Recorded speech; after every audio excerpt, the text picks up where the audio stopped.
선천성 무형성 장애로 태어났지만 누구보다도 많은 것을 이뤄낸 오늘의 주인공 25살 김세진 친구를 소개합니다. 세진이의 멈추지 않는 도전. 에이 요! 친구들 안녕! 가수 션 아저씨예요. 오늘은 션 아저씨와 오래전부터 인연을 맺어왔던 한 친구를 만나러 이곳에 왔는데요.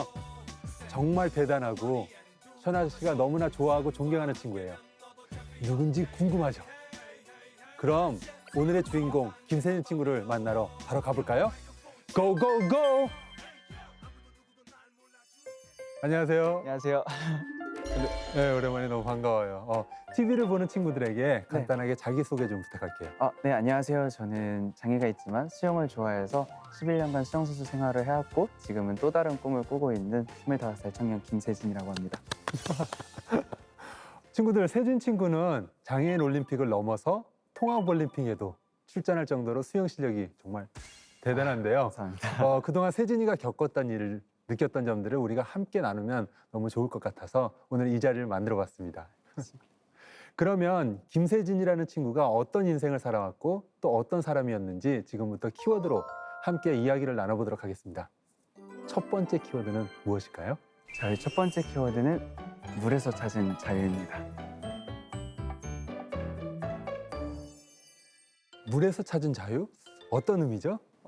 저는 태어날 때부터 선천성 무형성 장애로 두 다리가 없이 태어났어요. 그리고 오른손에 세 손가락이 없이 성장을 해왔는데 그럼에도 저는 이 로봇 다리를 착용하고 수영선수 생활을 해왔거든요. 그 양쪽에 각자 다른 의족을 끼고 생활을 하고 있습니다. 다리 때문에 수영을 하기가 어려웠을 텐데 수영을 어떻게 처음 시작하게 된 거죠? 제가 어렸을 때부터 늘 부정적이고 소극적인 거예요. 근데 그런 아이를 사회에 보내기 위해서 어머니가 어떻게 하면 이 아이를 세상 밖으로 보낼 수 있을까 그러던 도중에 다양한 것들을 저에게 제안을 해주셨죠. 어머니가 이것저것 시켜본 것 중에 하나가 수영이군요. 네, 맞습니다. 그런데 저는 수영을 처음 만났을 때 굉장히 두려워했어요. 그렇겠죠.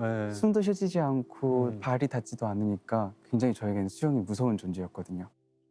그런데 수영을 하려고 물에 들어가 보니까 제가 원하는 대로 몸을 마음껏 움직일 수 있는 거예요. 그때 느꼈죠.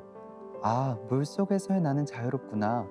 내가 가장 잘할 수 있는 게 수영이었구나.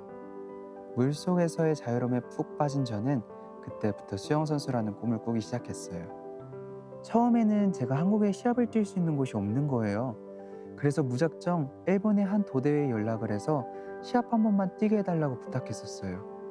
그렇게 뛰게 된 번외 경기에 무려 7명의 선수들이 저에게 힘을 주기 위해 함께 경기를 뛰어줬고 제가 출발해서 도착할 때까지 모든 선수들이 저를 위해 기립박수를 쳐줬어요.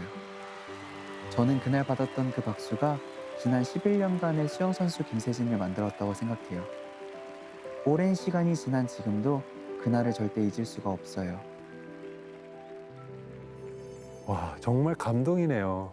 그러면 결국 엄마의 배려와 제안으로 수영을 시작해보게 되었고 또 그 속에서 자유로움을 느끼면서 본격적으로 수영 선수의 길로 접어들게 된 거네요. 네, 맞습니다. 네.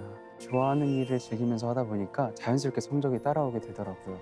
그래서 지금까지 11년 선수 생활을 하면서 150개의 메달을 땄는데 그중에 120개가 이제 금메달이더라고요. 이건 나도 처음 아는.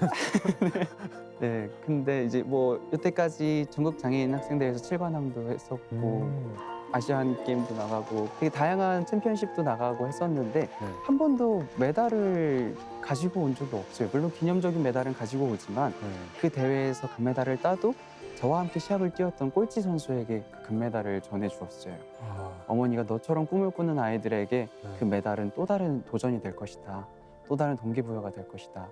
그 말을 듣고 그렇게 메달을 나눠주기 시작했죠. 와, 정말 열심히 노력해서 많은 것을 이뤄내기도 했는데 그 뒤의 이야기가 또 되게 큰 울림이고 감동이네요.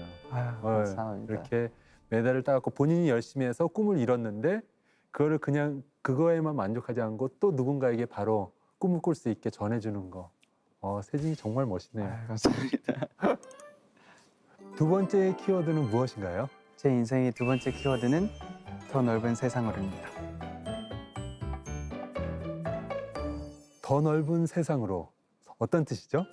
아무래도 좋아하는 일이 직업이 되다 보니까 어느 순간 또 더 성장해야 된다는 압박감이 생기더라고요. 근데 그런 생각이 들다 보니까 수영장에 가기가 싫어졌어요. 아, 수영은 하고 싶은데 수영장에 가기 싫어졌다. 네.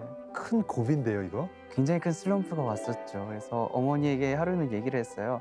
엄마, 나 수영이 가기 싫어요. 그랬더니 어머니가 저를 차에 태우시고는 바닷가를 데려가셨어요. 수영장에 갇혀 있는 물이 아니라 이 넓은 바다를 보면서 저 끝에는 뭐가 있을지, 어디로 이어질지 조금 더 넓은 세상을 바라봤으면 좋겠다.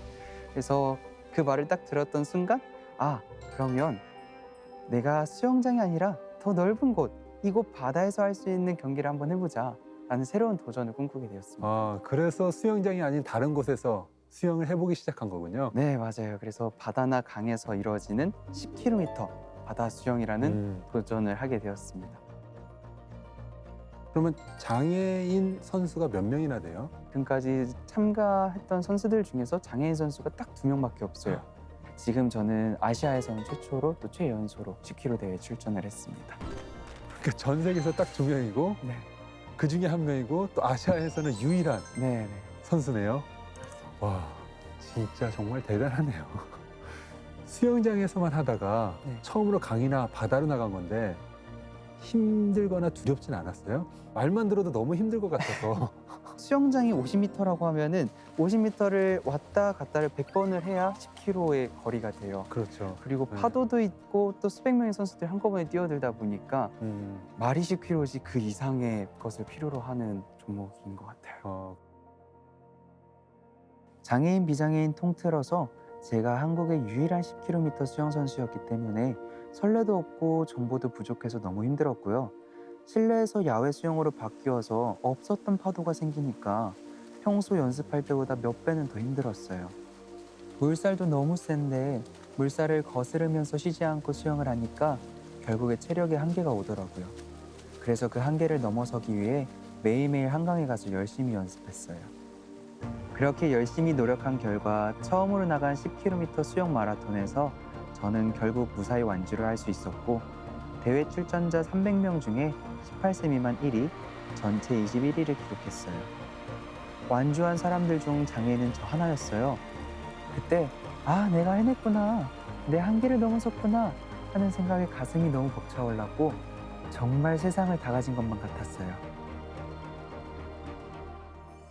그 처음으로 나간 10km 대회가 허슨 강의 레드라이트 하우스 대회 맞죠? 네, 맞습니다.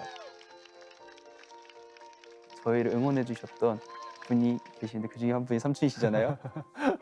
맞아요. 제가 세진이 수영하는 동안 조금이라도 힘이 되고 싶어서 그 강가를 따라서 네. 이렇게 달리면서 응원을 했었는데 이야기를 들으니까 막 그때 생각이 막 새록새록 나면서 가슴이 벅차오르네요. 감동이 있고. 그 경기를 시작으로 그 뒤로도 10km 대회에 계속 나간 거죠. 네, 맞아요. 사실은 그 대회가 저한테는 처음 도전이었어서 실패하면 어떡하지라는 생각을 했었는데 그 도전을 이루고 나니까 뭐든지 다 할 수 있을 것 같은 거예요. 그래서 이왕 이렇게 된 거 올림픽도 한번 나가볼까 해서 2016년 브라질 리우올림픽은 패럴림픽이 아닌 나의 꿈을 위한 올림픽을 나가보자라는 생각을 하게 되었습니다. 와, 올림픽 수영 10km에 출전한 건 한국인 중에 처음이죠. 네, 맞습니다. 장애인 비장애인을 떠나서 10km 대회를 처음으로 제가 출전을 했어요. 물론 이제 메달은 못 땄지만 저와 함께 고아원에 살고 있던 동생들한테 약속을 했거든요. 남들이 너 형 있어? 라고 물어보면은 우리 형 올림픽 선수야 라고 얘기할 수 있도록 형이 올림픽 나가서 금메달 딸게, 올림픽 꼭 출전할게 라고 약속을 했었는데 그 약속을 지켜줄 수 있어서 저한테는 너무나도 감사했던 도전이었습니다. 정말 너무 뿌듯했겠네요. 네.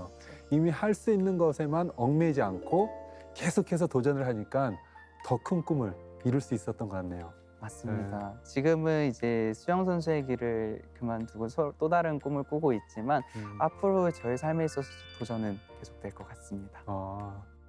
그러면 마지막으로 세진이처럼 꿈을 향해 도전하는 친구들이나 동생들에게 힘내라고 해주고 싶은 말 있어? 수영이 저에게 가르쳐준 제일 첫 번째가 파도였어요. 그 파도가 준비되어 있지 않은 사람에게는 공포의 대상이지만 서퍼들에게는 굉장한 나를 보여줄 수 있는 무대거든요. 그래서 이게 공포의 대상이 되느냐 예술의 대상이 되느냐는 내가 준비되어 있느냐에 따라 다른 것 같아요. 그래서 여러분들이 만약에 꿈이 있으시다면 그 꿈을 구체적으로 어떻게 할 것인지 누군가가 하니까 내가 하는 거야가 아니라 내 스스로 가슴 뛰면서 할 수 있는 일이 무엇인지 그리고 그 파도를 뛰어오를 수 있는 그런 멋진 준비가 되어 있는 어른들로 자랐으면 좋겠습니다. 감사합니다. 친구들, 오늘은 선천성 무형성 장애를 가진 25살 김세진 친구의 이야기를 들어봤는데요. 우리 친구들도 하고 싶은 일이 있다면 두려워하지 말고 일단 부딪혀 보세요. 마음속에 작은 용기만 있다면 누구든 할 수 있어요. 용기 있게, 자신감 있게, 멈추지 말고 도전하자. 청과 함께 할 수 있다. 고고고! 자신의 한계를 뛰어넘어 도전하고 또 도전하는 세진이에게 불가능이란 말은 없습니다. 지금껏 그래왔듯 당당하고 자유로운 모습으로 누구보다 환하게 꽃피울 세진이의 앞날을 현삼촌이 응원합니다.